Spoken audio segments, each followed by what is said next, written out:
David stared at the phone in his hands, unable to believe the words flashing across the screen. His pulse quickened, his heart raced, and his entire body seemed to tremble. He wiped his brow with the back of his hand, his eyes darting across the room to the bathroom door where his wife, Jennifer, was singing softly. He could hear the faint sound of running water as she hummed, oblivious to the world-shattering discovery he had just made. What? What is this? David muttered, scrolling up the message thread in disbelief. I've transferred most of the money to the offshore account. Once he's dead, well, leave immediately. The house is already mine. Everything is set. I can't wait, baby. Soon, we'll have everything we ever dreamed of. David's hands shook as he continued reading. It wasn't an affair. That he might have been able to handle, despite the pain it would cause. But this was something else. Jennifer, the woman he had loved, cherished, and trusted, had been planning to kill him. For his wealth. And her lover, some unknown man, had been in on it all along. He quickly put the phone down when he heard the bathroom door open. Jennifer stepped out, her wet hair wrapped in a towel, smiling sweetly. Hey, babe, she said softly, crossing the room to sit beside him on the bed. What are you doing? You look tense. David forced a smile, every muscle in his body resisting the urge to confront her right then. Oh, nothing. Just thinking about work. He gave a weak laugh, his stomach churning. Jennifer leaned in, planting a soft kiss on his cheek. You work too hard. Let's have dinner soon. I'm making your favorite tonight. His heart ached at her words, knowing what they hid. How could she be so calm, so normal, when she was plotting his murder? David nodded, trying to keep his voice steady. Sounds great. As Jennifer walked toward the kitchen, humming once more, David's mind raced. He had to act carefully. He had to think, plan. His life depended on it.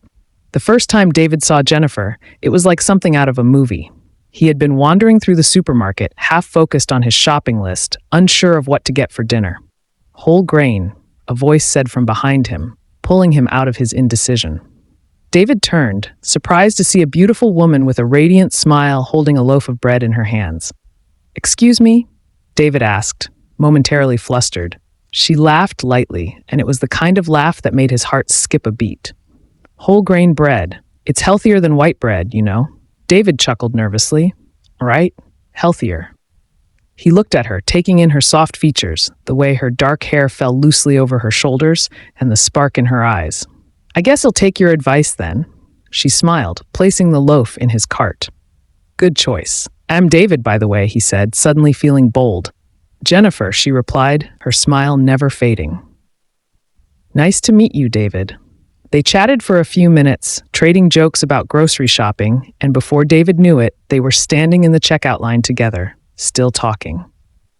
As they walked toward the parking lot, David found himself blurting out, "Would you like to grab coffee sometime?" Jennifer looked at him for a moment, as if considering before nodding. I'd like that. Their first date came just a few days later.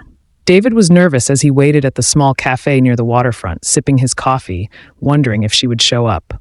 But when Jennifer walked through the door, looking as beautiful as she had in the supermarket, all his nerves disappeared. I hope I'm not late, she said, taking a seat across from him. Not at all, David said, smiling. I was just early. They spent hours talking.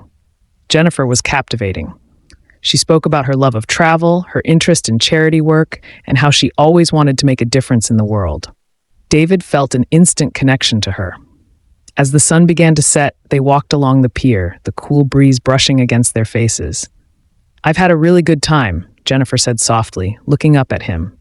Me too, David replied, feeling a warmth spread through him. And then, without thinking, he leaned in and kissed her. It was soft, tender, and it left David breathless. As they pulled apart, Jennifer smiled, and David knew then that this was the beginning of something special. 2 years later, David stood at the altar, his heart pounding in his chest as he watched Jennifer walk down the aisle. She was a vision in her white gown, the light catching the intricate details of the lace as she moved. The church was filled with friends, family, and even local celebrities, all there to witness what had been called the wedding of the year. David could barely believe it. This was happening. He was about to marry the woman who had changed his life in ways he could never have imagined. He smiled, his eyes never leaving Jennifer's as she reached him. "You look incredible," he whispered as she took her place beside him. Jennifer smiled, her eyes shining with unshed tears. "You don't look so bad yourself." The ceremony was beautiful, filled with love and laughter. When they exchanged vows, David's voice cracked slightly as he spoke, overcome with emotion.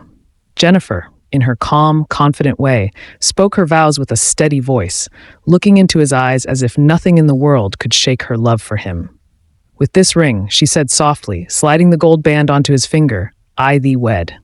As they kissed, sealing their union, the crowd erupted into applause. The reception that followed was just as grand, held in a lavish ballroom adorned with chandeliers and flowers. Guests danced, drank, and celebrated late into the night, praising the couple for their perfect love story. At the end of the night, as David and Jennifer shared their last dance, she leaned into him, her head resting on his shoulder. "I'll always love you, David," she whispered, her voice soft and sincere. David held her close, his heart full. "I'll always love you too, Jennifer." For years, everything seemed perfect. David and Jennifer built a life together in a beautiful house he had inherited from his late parents. Jennifer threw herself into charity work, hosting events that earned her a reputation as one of the most generous women in the community. To everyone, they were the golden couple. But as time passed, David began to notice small things, subtle changes in Jennifer that he couldn't quite explain. She grew distant at times, often glued to her phone, disappearing for hours on end with vague explanations about charity work or errands. "Where were you today?" David asked one evening as Jennifer came home late, her hair slightly disheveled. "Just had a meeting with the charity board," she replied casually, placing her purse on the kitchen counter. David nodded, but the uneasy feeling in his stomach lingered. "You've been doing a lot of that lately." Jennifer shrugged, her back to him as she poured herself a glass of water. "It's important work, David. You know that." David wanted to believe her. He had no reason not to. Jennifer had always been kind, loving, and supportive, but something didn't feel right. And then a few weeks later, everything changed. It was a Sunday evening. David was looking for his charger when he accidentally knocked Jennifer's phone off the nightstand. It lit up as it hit the floor, revealing a message from an unknown number. "When are you going to do it? We can't wait forever." David froze. He quickly picked up the phone and unlocked it, his heart pounding. What he found sent a chill down his spine. Jennifer wasn't just distant. She was planning something far worse than he could have imagined. David knew he couldn't confront her directly. She was too clever, too calculated. If he made the wrong move, it could cost him his life. So he played along, pretended everything was normal. He smiled, kissed her, and acted like the loving husband he had always been. But behind the scenes, he was preparing. He installed hidden cameras around the house, careful to place them in spots Jennifer wouldn't notice. He began tracking her movements, her conversations, her every step. And what he uncovered confirmed his worst fears. Jennifer had been plotting his murder for months. The messages were clear. She and her lover had devised a plan to poison him, make it look like a natural death, and then run off with his inheritance. David recorded everything, each message, every phone call. And then he went to the police. The day had arrived. David had pretended to be away on a business trip, leaving Jennifer alone in the house. She thought she had the perfect opportunity to put her plan into action. David watched through the hidden cameras as Jennifer moved around the kitchen, preparing a cup of tea. He saw her pull out the small vial from her purse, her hand steady as she poured the poison into the cup. His breath caught in his throat. This was the moment Jennifer had been planning for so long. David's heart raced as he watched her stir the poisoned tea, a calm smile on her face. She had no idea that her every move was being recorded. Jennifer carried the cup of tea to the dining table, setting it down with a flourish. She glanced at her phone, no doubt expecting her lover's message any moment, confirming that all would be ready once David was out of the picture. David stood just outside the front door, barely able to control the rage and betrayal that boiled inside him. "David, honey," she called, her voice sweet and melodic, as if she wasn't seconds away from ending his life. "I made your tea.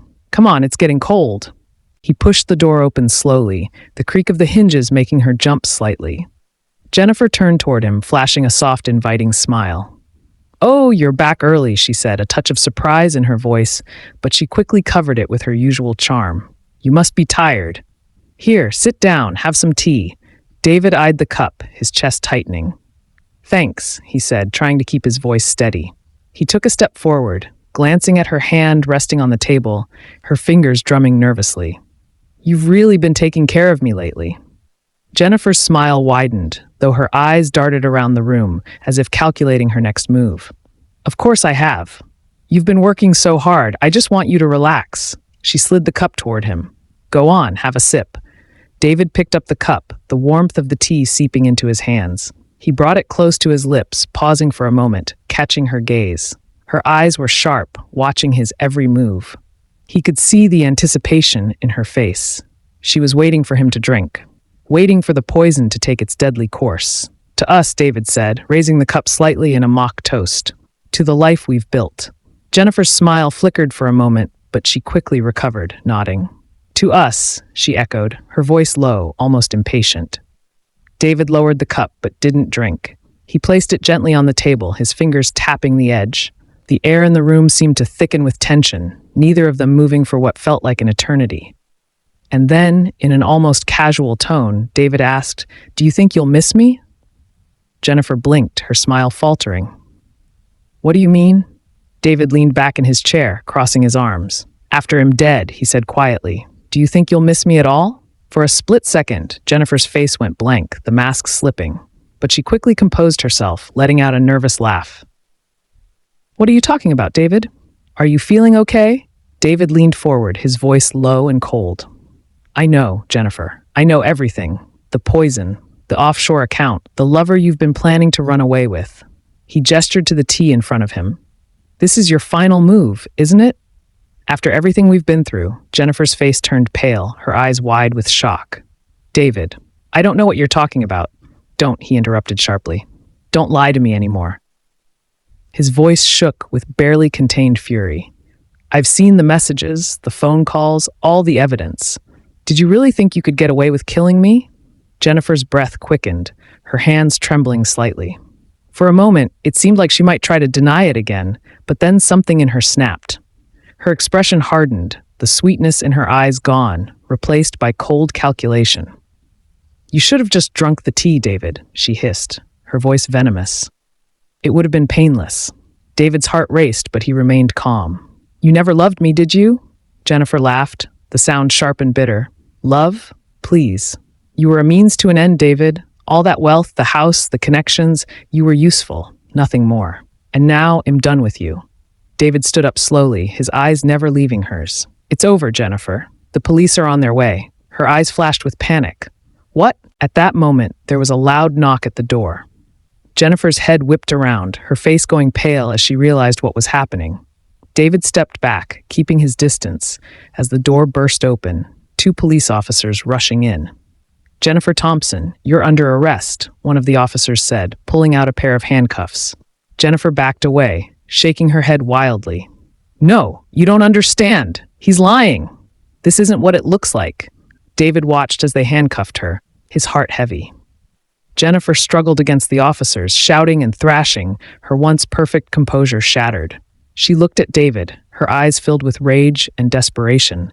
"You did this," she screamed. "You ruined everything." David remained silent, his gaze cold and unflinching as they led her out of the house. The door slammed shut behind them, leaving him standing alone in the now eerily quiet room. He sank into the chair, his hands shaking, the weight of everything crashing down on him. His life, his marriage, his future, all of it had been built on lies. And now, as he sat there, staring at the untouched cup of tea, he realized just how close he had come to losing it all. As the police car drove away, Jennifer's furious screams fading into the distance, David closed his eyes, letting out a long, shaky breath. He had survived. He had uncovered the truth and saved his own life. But the cost was immeasurable. Everything he thought he knew, everything he believed in, had been a facade. The woman he loved had tried to kill him, and though she was gone, the wounds she had left behind would take a long time to heal. David stared out the window, the sky darkening as night fell. He knew that this was just the beginning. The road ahead would be difficult, but he was determined to rebuild his life, piece by piece, no matter how long it took. One thing was certain, he would never trust so blindly again.